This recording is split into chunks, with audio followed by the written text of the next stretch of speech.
By applying mindfulness to our daily life, we can reduce our stress and our tension, we can improve our relationships, and we can actually gain a deeper meaning about the understanding of our life. So that's quite a tall order, isn't it? So first of all, what I'd like to do is to explain to you what mindfulness is. You may have, some idea yourself. So I need to talk about it in context of what I'm going to explain this evening. So mindfulness is a method to hold something within your mind that will help you to find a positivity, an inner strength to be able to deal with living in modern life. So it's a method of changing something within your mind, putting something within your mind that you can then work with throughout your day. And in doing that, it enables you to remain positive, calm, enables you to get a greater meaning out of your life. So mindfulness is simply placing your mind on something positive and holding that throughout your day. And it's not just in meditation. Sometimes people think mindfulness and meditation always together.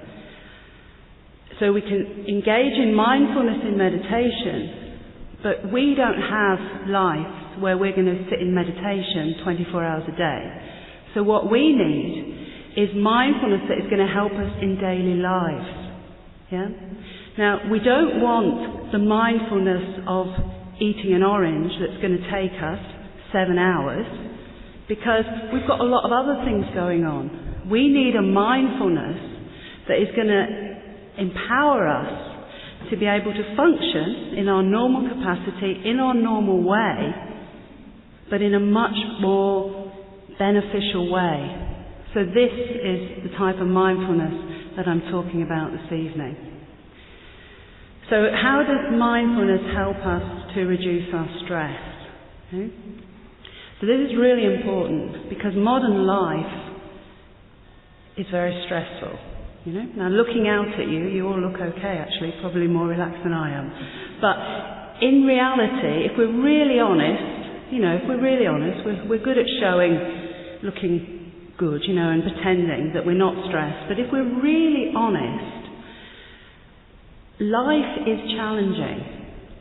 And every day we are experiencing tiny things that go wrong, like a flat tire or somebody taking our milk or, something like that.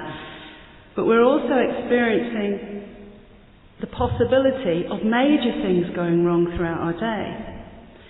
So often, by the end of the week, we feel that our mind is filled to capacity. Yeah? So when you feel stressed, what is your experience? It feels like there is not a space left within your mind.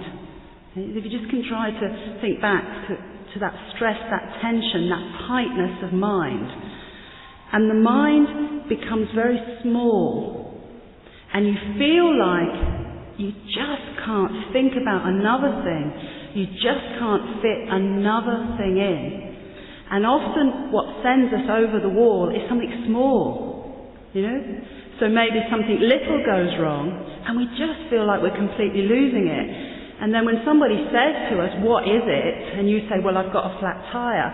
They don't get it, but it's not really the flat tire.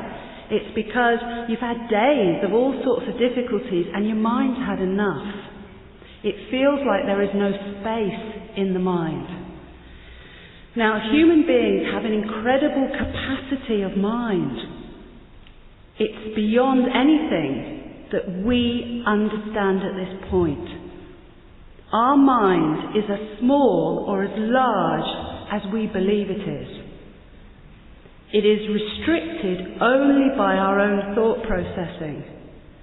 So, for example, if I was to say to you, close your eyes and imagine a vast ocean. Yeah? Your mind could imagine that.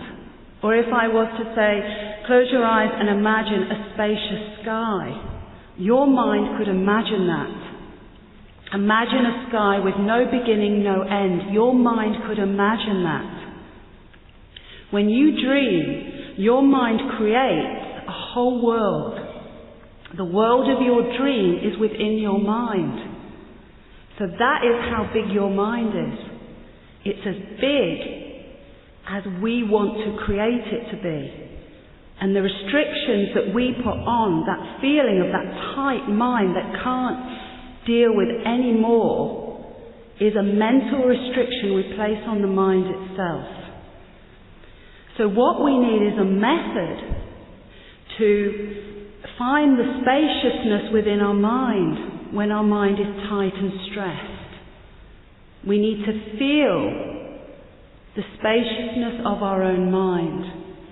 We need to let go of all the thoughts and feelings that are arising within this mind that feels filled to capacity. We need a holiday from our own thought processing. And so this is what mindfulness can help us to do. Because what we do is we choose a particular object, subject, something to focus on, and we exclude everything else. Because all the thoughts and feelings you have in your mind, all that busyness, no one else puts it in there. You do. Now I know it feels like it's a consequence of other people, but the actual thoughts and feelings and the busyness of your mind, you're putting that in there. No one can put thoughts into your mind. So if we put them in there, we can get them out. We can move them aside and experience the spaciousness of our own mind.